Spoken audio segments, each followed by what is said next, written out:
গল্প তুমিহীন আমি সকল পর্ব একসাথে। লেখিকা সানজানা শবনম ফাহমিদা। ছোটার জন্য হাত পা ছোড়াছুড়ি করছে লোকটি। একটা অন্ধকার রুমে লোকটি একটা চেয়ারে বসে, হাত পা আর মুখ খুব শক্ত করে বেঁধে রাখা হয়েছে। এতই শক্ত করে বেঁধে রাখা হয়েছে যে লোকটার বাঁধা জায়গা দিয়ে রক্ত চুইয়ে পড়ছে। লোকটা ছোটাছুটি করছে আর ব্যথায় কাতরাচ্ছে। সবচেয়ে ভয়ঙ্কর ব্যাপার হলো লোকটির মাথায় কারেন্টের তার দিয়ে একটা ছোট্ট যন্ত্র বসানো, যেন এটা দিয়ে তাকে শক খাওয়ানো হবে। ভয়ে লোকটির মাথায় থেকে ঘাম ঝরছে। কে জানে কি হতে চলেছে তার সাথে। হঠাৎ কারো পায়ের শব্দে আত্মা কেঁপে উঠল তার। পায়ের শব্দটি ক্রমশ তার দিকে এগিয়ে আসছে, আর ভয়ে লোকটির হাত পা কাঁপাকাঁপি শুরু করছে। আগন্তুক পিছন থেকে লোকটির সামনে চলে আসলো। কালো পোশাকে আবৃত সে, কালো রঙের প্যান্ট হাঁটু অবধি, কালো জ্যাকেট, মুখে একটা ডেভিল মাস্ক, যার ফলে তাকে চেনা যাচ্ছে না। আগন্তুককে দেখে লোকটা আরো বেশি ছোটাছুটি শুরু করলো আর ইশারায় বলতে শুরু করলো তার মুখের টেপ খুলে দিতে। আগন্তুকটি লোকটির বরাবর এক হাঁটু গেড়ে বসে লোকটির মুখ থেকে টান দিয়ে টেপ খুলে ফেললো। লোকটি আহ শব্দ করে উঠল ব্যথায়। লোকটি কে তুমি, আর কেনই বা আমাকে এভাবে বেঁধে রেখেছো? কি চাও? Do you know the hell I am? লোকটির কথায় আগন্তুক শব্দটি হেসে দিল। এই হাসিটি স্বাভাবিক হাসির মতো লাগছে না লোকটির কাছে। আগন্তুকটি হঠাৎ নিজের হাসি থামিয়ে হাত দিয়ে লোকটির মুখ চেপে ধরে বলে, আগন্তুক, তুই কে এবং কি সেটা আমার থেকে কেউ ভালো জানে না। আকরাম খান। আগন্তুকটির কথায় ভয় পেতে হতে শুরু করে আকরামের। ভয়ার্থক কণ্ঠে সে বলতে শুরু করে, আকরাম, তো দেখ তো, তোমার যা চাই আমি তাই দেবো। আমাকে যেতে দাও, প্লিজ লিভ মি। কত টাকা লাগবে তোমাকে? আমি বলো, আমি কি দিব? তোমার যা লাগবে আমি তা দিব, প্লিজ লিভ মি। আগন্তুক, আমার যেটা লাগবে সেটা নেয়ার জন্যই তোকে এনেছি। আকরাম, কিসের কথা বলছো তুমি? ভয়ার্থক কণ্ঠে আগন্তুক লোকটির কানের কাছে মুখ নিয়ে ফিসফিস করে বলল, আগন্তুক, তোর জান। হিংস্র কণ্ঠে আগন্তুকের কথায় আকরাম ভয়ে চেঁচিয়ে উঠল, আকরাম, কে তুই? হ্যাঁ, একবার আমার হাতের বাঁধন খুলে তারপর আমি তোকে বোঝাচ্ছি আকরাম খান কি জিনিস। আগন্তুক আকরামের কোনো কথাই কান দিচ্ছে না। ও আকরামের কথায় মেশিনটা ভালো করে লাগাতে ব্যস্ত। মেশিনের দুই তার আকরামের কানে গুঁজে দিল, তারপর দুইটা তার মাথার পাশে লাগিয়ে দিল। আকরাম বুঝতে পারছে না আগন্তুকটি কি করতে চাচ্ছে ওর সাথে। আকরাম, তুই এসব কি করছিস? আমার শরীরে সব কিসের তার লাগাচ্ছিস? চেঁচিয়ে চেঁচিয়ে বলল আগন্তুক। কি হয়েছে? আকরাম, কি? আগন্তুক নিজের পকেট থেকে একটা ছোট যন্ত্র বের করলো, তারপর পাশ থেকে দাঁড়িয়ে একটা চেয়ার টেনে আকরামের বরাবর বসে পড়ল। আগন্তুকটি আকরামের মুখোমুখি হয়ে বসে আছে। আগন্তুক, এটা কি জিনিস? যন্ত্রটা দেখিয়ে। আকরাম, কি? আগন্তুক, এটা তোর জান কবজ করার যন্ত্র। এটা দিয়ে তোকে যন্ত্রণা দিয়ে মারবো আমি। তুই ছটফট করবি, তোর রূহ চটফট করে শিরা উপশিরা শিউরে উঠবে তোর যন্ত্রণায়। মৃত্যুর জন্য ছটফট করবি তুই। তোর যন্ত্রণা দেখে আমি শান্তি পাবো, আমার অশান্ত মন শান্ত হবে। আগন্তুকটির কথায় কলিজা কেঁপে উঠল আকরামের। আকরাম, কি সব বলছিস? কে তুই আর কেন আমাকে মারতে চাচ্ছিস? ভয়ে ভয়ে আকরামের কথায় আগন্তুক হেসে দেয়, তারপর হঠাৎ মুখ শক্ত করে যন্ত্রটির লাল বাটন চাপ দেয়। আকরামের মাথায় বিদ্যুতের শক দিতে শুরু করে। ও এতই হাই ভোল্টেজের কারেন্ট প্রবাহ, শরীরের সব স্নায়ুকোষে বিদ্যুতের ঝটকা লাগছে। আকরামের পুরো শরীরে কিছু একটাও বুঝতে পারছে না। কিছু একটা ভেবে আগন্তুক মেশিনটা অফ করে দিল, সাথে সাথে কারেন্ট অফ হয়ে গেল। আকরাম প্রায় আধমরা হয়ে গেছে, কথা বলার শক্তিটুকু অবশিষ্ট নেই ওর মাঝে। শরীর নিস্তেজ হয়ে পড়েছে, কিন্তু নিঃশ্বাস এখনো চলছে। আগন্তুক, কি অনেক কষ্ট হচ্ছে বুঝি? আমার স্নেহেরও হয়েছিল যখন তোরা দুজন মিলে ওকে কষ্ট দিয়ে মেরে ফেলেছিস। কেন মেরেছিলি ওকে? আকরামের মুখ চেপে ধরে, নিজের দোষ ঢাকার জন্য আমার নিষ্পাপ স্নেহকে শেষ করে দিল তোরা। কেড়ে নিলে আমার বেঁচে থাকার কারণ। আগন্তুকটির চোখ লাল হয়ে গিয়েছে, চোখের কোণে পানি জমে গিয়েছে, যেটা সুযোগ পেলেই হয়তো গড়িয়ে পড়বে। আগন্তুক আকরামের মুখ ছিটিয়ে সরিয়ে দিয়ে চিৎকার করে বলতে শুরু করলো, আগন্তুক, তোদের জন্য আজ আমি খুনি হতে বাধ্য হয়েছি, কিন্তু এতে আমার কোনো আফসোস নেই। যদি তোদের মতো জানোয়ারদের শেষ করার জন্য আমাকে খুনিও হতে হয়, তাহলে আমি হাসি খুশি তা হব। যত কষ্ট আমার স্নেহা পেয়েছিল তার থেকে 1000 গুণ বেশি কষ্ট দিয়ে তোদের আমি শেষ করব। আকরাম কিছু বলার শক্তি পাচ্ছে না, তাও অনেক কষ্টে ভাঙা কোটে বলল, ও আকরাম, কার কথা বলছিস তুই? কোন স্নেহা? আমি এই নামের কাউকে চিনি না। আকরামের কথা শুনে আগন্তুকটি তার পকেট থেকে ফোন বের করে স্ক্রিনে কারো হাসিমাখা চেহারা দেখালো। মেয়েটিকে দেখেই গলা শুকিয়ে গেল আকরামের। আকরাম আর কিছু বলার সুযোগ না দিয়ে দাঁড়িয়ে যায় আগন্তুক। তারপর ফোনটি পকেটে ঢুকিয়ে যন্ত্রটির লাল বাটন চাপ দিয়ে দূরে ছুঁড়ে মারে। একের পর এক ঝটকায় রুহ পর্যন্ত কেঁপে উঠেছে আকরামের। নাক, মুখ, কান দিয়ে রক্ত বের হতে শুরু করে। আকরাম ছটফট করছে যন্ত্রণায়। শেষ অবধি নিঃশ্বাস বন্ধ হয়ে গেল। আকরামের দেহ নিস্তেজ হয়ে পড়ে। আগন্তুক, যারা আমার জীবন থেকে আমার ভালোবাসাকে কেড়ে নিয়েছে, আমি তাদের জীবন কেড়ে নেব। কাউকে ছাড়ব না আমি। এখন তো একজনকে শেষ করলাম, আরেকজন এখনো বাকি আছে। I am coming. তোর কাল হয়ে আমি আসছি কিছুক্ষণ পর। কবরস্থানের সামনে দাঁড়িয়ে আদি। আকাশ চিরে বৃষ্টি হচ্ছে, বৃষ্টির ফোঁটা ভিজিয়ে দিচ্ছে তাকে। ধীর পায়ে ভিতরে গিয়ে একটা কবরের সামনে থেমে গেল। সেই কবরটা একদম সতেজ, যেন নতুন কবর। কবরের পাশে বসে পড়ল আদি। চোখের পানি বৃষ্টির পানির সাথে মিশে একাকার হয়ে যাচ্ছে। হঠাৎ ও অনুভব করলো কেউ ওর কাঁধে মাথা রেখে ওর পাশে বসেছে। পাশে তাকাতেই দেখতে পেল সাদা কামিজ পরে একটা মেয়ে ওর কাঁধে মাথা রেখে চোখ বন্ধ করে আছে। অস্পষ্ট কণ্ঠে আদি বলতে শুরু করলো, আদি, স্নেহা, আমি তাকে শেষ করে দিয়েছি, দেখ। আদি নিজের হাত দেখালো। নিজের রক্তগুলো পানিতে মুছে গিয়েছে। এটা দেখে মুখ মলিন হয়ে গেল আদির। পাশে আবার তাকাতেই দেখলো স্নেহা নেই। এতক্ষণ তো ওর কাঁধে মাথা রেখেছিল। ওহ, তাহলে হঠাৎ কোথাও উধাও হয়ে গেল, ভাবছে আদি। আশপাশে কোথাও স্নেহা নেই। আদি বুঝতে পেরেছে এটা আর ভ্রম ছিল। কবরের উপর নিজের মাথা রেখে চুপ করে চোখ বন্ধ করে ফেলে আদি। 6 মাস আগে। আদি, স্নেহা, কোথায় তুমি? আর তোমাকে আমি কতবার বলেছি একা ঘর থেকে বের না হতে, ফোনে ধমক দিয়ে। স্নেহা, আদি, তুমি যেভাবে বলছো আমি ছোট বাচ্চা। আমি তো জাস্ট আম্মুর সাথে দেখা করতে এসেছিলাম। আদি, তো আমার জন্য অপেক্ষা করতে একসাথে যেতাম। স্নেহা, আচ্ছা বাবা, সরি তো। আদি, আই এম নট ইয়োর বাবা। Sneha, I am not your husband. Sneha হেসে দিল আদির কথায়। স্নেহা, এই তো এসে পড়েছি, টেনশন করছো কেন? আদি, তোমার একা আসতে হবে না। তুমি আমাকে বলো তুমি কোথায় আছো, আমি নিতে আসছি তোমাকে। স্নেহা, ওকে, আই এম হাইওয়ের একটা পুরনো স্টুডিওর সামনে রিক্সার জন্য ওয়েট করছি। তুমি আসো। আদি ওখান থেকে এক পা নড়বে না, আমি আসছি। সন্ধ্যা ঘনিয়ে রাত হয়ে এসেছে। স্নেহাদের জন্য অপেক্ষা করছে। রাস্তায় তেমন মানুষের নেই, নীরব বললেই চলে। স্নেহার আদির বিয়ে হয়েছে 8 মাস। লাভ ম্যারেজ ছিল ওদের। আদি স্নেহা বলতে পাগল, আর স্নেহা আদি বলতে। আদি স্নেহাকে কখনো একা ঘর থেকে বের হতে দেয় না। আজ আদি অফিস চলে যাওয়ার পর স্নেহা আদিকে না বলেই ওর আম্মুর সাথে দেখা করতে বেরিয়ে আসে।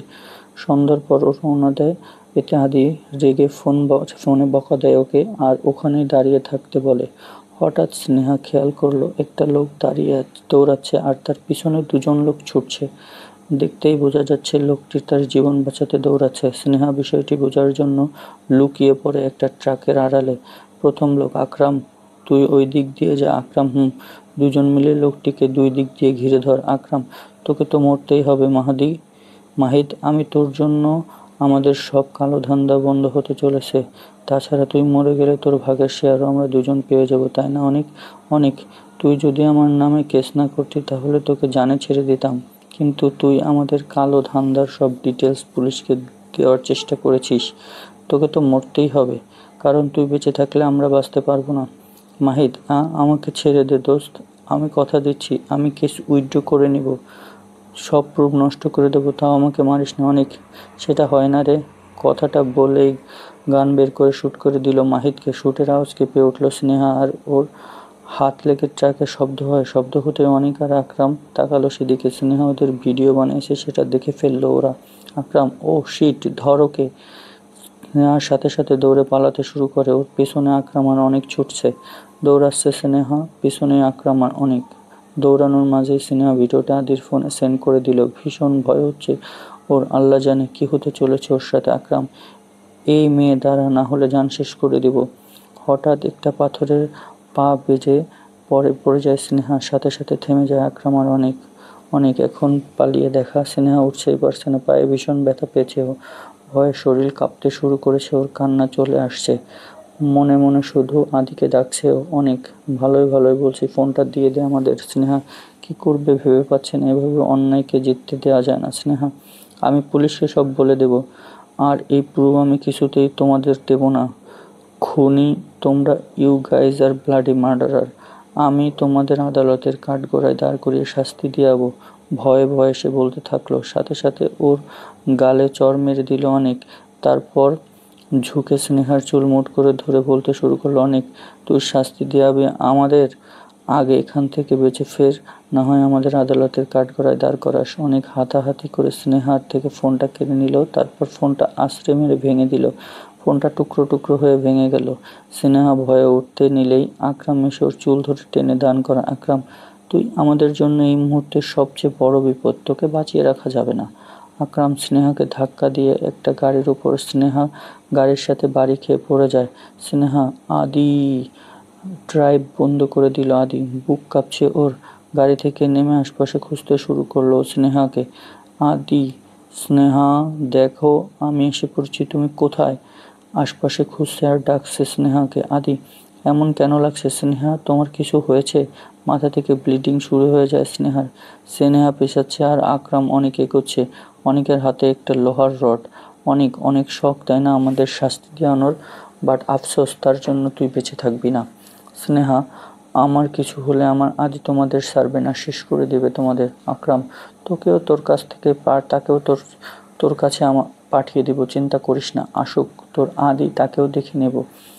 অনেক লোহার রডটা দিয়ে স্নেহার মাথায় আঘাত করলো। সাথে সাথে স্নেহা নিস্তেজ হয়ে পড়লো। স্নেহা মাথা দিয়ে ফিটনির মুক্ত রক্ত ঝরছে, নাক দিয়ে রক্ত চুইয়ে পড়ছে, নিঃশ্বাস ওঠানামা করছে। স্নেহার চোখ নিভু হয়ে আসছে। চোখের সামনে শুধু আদির চেহারা ভেসে উঠছে। আকরাম মরে গেল নাকি? অনেক, দ্বারা চেক করছি। অনেক স্নেহার নিঃশ্বাস চেক করে দেখে স্নেহার নিঃশ্বাস চলছে, অনেক মরে নাই। এখন কি করা যায়? গান দিয়ে মারলে পুলিশ কষবে, একে অ্যাক্সিডেন্ট বানাতে হবে। আকরাম সামনে একটা বিল দেখতে পেল। আকরাম এটাকে তুলে ওই বিলে ফেলে দেয়, ঝামেলা শেষ। অনেক, ঠিক বলছিস। অনেক স্নেহাকে উঠিয়ে বিলের পানিতে ফেলে দিল। বেঁচে ছিল স্নেহা, কিন্তু বিলের গভীরতা সেই নিঃশ্বাসটুকু শেষ হয়ে যায় ওর। আদি হন্য হয়ে খুঁজছে সকাল অবধি। ওর অবস্থা পাগল প্রায়, চোখ ফুলে গেছে ওর। আদি পুলিশ স্টেশনে রিপোর্ট করবে ভেবে যেতে নেয়, তখনই আননোন নাম্বার থেকে কল আসে ওর ফোনে। আদি, হ্যালো স্নেহা।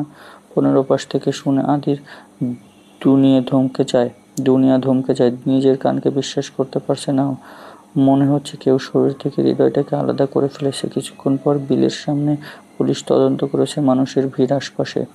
সামনের সাদা কাপড় মোড়ানো স্নেহার লাশ, আর ওর পাশে আদির নিস্তেজ হয়ে বসে আছে আদি। যেটা এটা করেছে তাকে আমি ছাড়বো না স্নেহা। তোমার আমার কাছ থেকে দূরে সরানোর শাস্তি আমি তাদেরকে দিব। তোমার উপর হওয়া প্রতিটি আঘাতের প্রায়শ্চিত্ত তাকে করতে হবে। এমন মৃত্যু দিব যা স্বপ্নেও ভাবিনি। রক্তচক্ষু হয়ে ফোনের দিকে তাকিয়ে মনে মনে বর্তমানে আদির কবরে মাথা রেখে অতীতটাকে স্মরণ করছিল আদি। চোখ বন্ধ অবস্থায় স্নেহার কবরে হাত বোলাচ্ছে আদি। কানে স্নেহার কণ্ঠে প্রিয় গানটি শুনতে পাচ্ছে। ও মন খারাপের দেশে যাব খেওয়ায় ভেসে, তোর মনটা ভালো করে দেব অনেক ভালোবেসে। পরের দিন নিজের চোখ খুলে নিজেকে একটা কাচের আবদ্ধ একা রুমে আবিষ্কার করলো অনেক। হাত পা বাঁধা ওর, চারদিকে শুধু কাচের দেয়াল। অনেক, আমি এখানে কেন? এটা কোন জায়গায়? আমি তো রাতে জেনির সাথে হোটেল রুমে ছিলাম। আদি, গুড মর্নিং অনেক সাহেব। সুপ্রভাত। আদি অ্যাকোয়ারিয়ামের সামনের চেয়ারে পায়ের উপর পা তুলে বসে আছে। অনেক, কে তুমি? আমাকে এভাবে বেঁধে রাখতেন মানে কি? ছোটাছুটি করতে করতে। আদি, আরে এ তো ছোটাছুটি করছে কেন?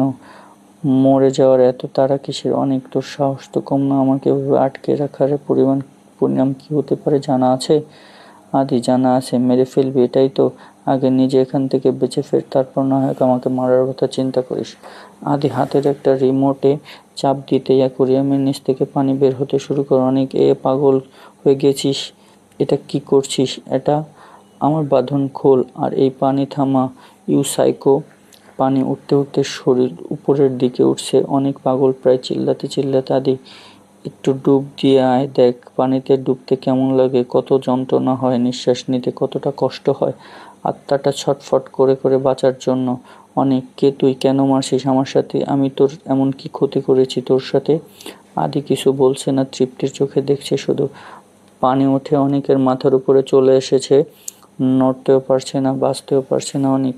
পানিতে হয়তো কিছু মেশানো ছিল, তাই অনেকের চোখ, হাত পা, শরীর সব জ্বলতে শুরু করেছে। দম আটকে আসছে ওর। হঠাৎ পানি কমে এসে আর অনেকের গলা অবধি পানি হয়ে যায়। অনেক প্রায় আধমরা, শরীর জ্বলছে আর প্রচুর পানি খেয়েছেও। কাশতে ইচ্ছে করছে অনেকের। আদি উপে অ্যাকোয়ারিয়ামের সামনে এসে তার উপর রক্তচক্ষু নিয়ে বলতে শুরু করে, আদি, উপলব্ধি করতে পারছিস আমার স্নেহা কতটা কষ্ট করে ছটফট করে মরেছে। ওহ, নিজের অপরাধ ঢাকার জন্য আমার নিষ্পাপ স্নেহাকে শেষ করে দিলি তোরা। জোরে অ্যাকোয়ারিয়ামে বাড়ি দে, অনেক, ক্ষমা করে দে। দম আটকে আসছে। আদি, যে অপরাধ তুই করেছিস তার কোনো ক্ষমা নেই, শুধু একটাই শাস্তি, আর সেটা হচ্ছে মৃত্যু। আদি এবার কারেন্টের তার এনে সেটা অ্যাকোয়ারিয়ামের পানিতে ছুঁড়ে পানি সম্পূর্ণ বিদ্যুৎ হয়ে যায়, আর সেই কারেন্টে নিস্তেজ হয়ে যায় অনেকের দেহ। পুলিশ স্টেশনে বসে আছে আদি, তার সামনেই কমিশনার বসে আছে, তার চোখেও পানি। পুলিশ স্টেশনে বসে নিজের সব ক্রাইম স্বীকার করে নিল আদি, কিভাবে ও আনিক আর আকরামের নির্মম ভাবে শেষ করেছে নিজের প্রতিশোধ নিয়ে। আশপাশে সবাই বাকরুদ্ধ। আদি স্নেহার পাঠানো ভিডিও কমিশনারকে পাঠিয়ে দিল। কমিশনার আদির হাতে হ্যান্ডক্রাফট পড়াতে পড়াতে বলে, কমিশনার, আইন নিজের হাতে না নিলেও পারতে আদি, কেন নিজের জীবনটা নষ্ট করলে?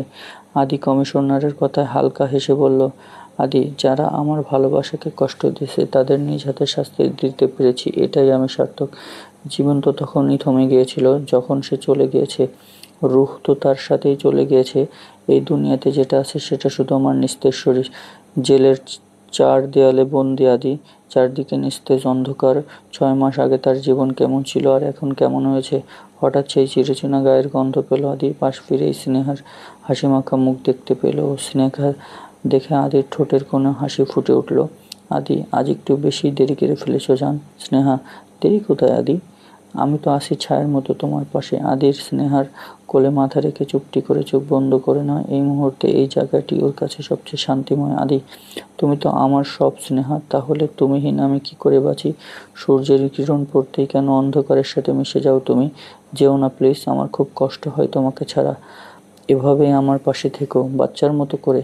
স্নেহা, আমি তো আছি আদি, চোখ বন্ধ করে হৃদয়ে হাত রেখে অনুভব করে নিও আমায়। এই জায়গাটা তো শুধু তোমার জন্যই বরাদ্দ, তাই এখানে আমার বসবাসের মৃত্যুর পরেও থাকবে। চাঁদের আলো ভেদ করে ওদের উপর পড়েছে, এই চাঁদ সাক্ষী ওদের ভালোবাসার, আর এই চাঁদই সাক্ষী ওদের একাকিত্বের। সমাপ্ত।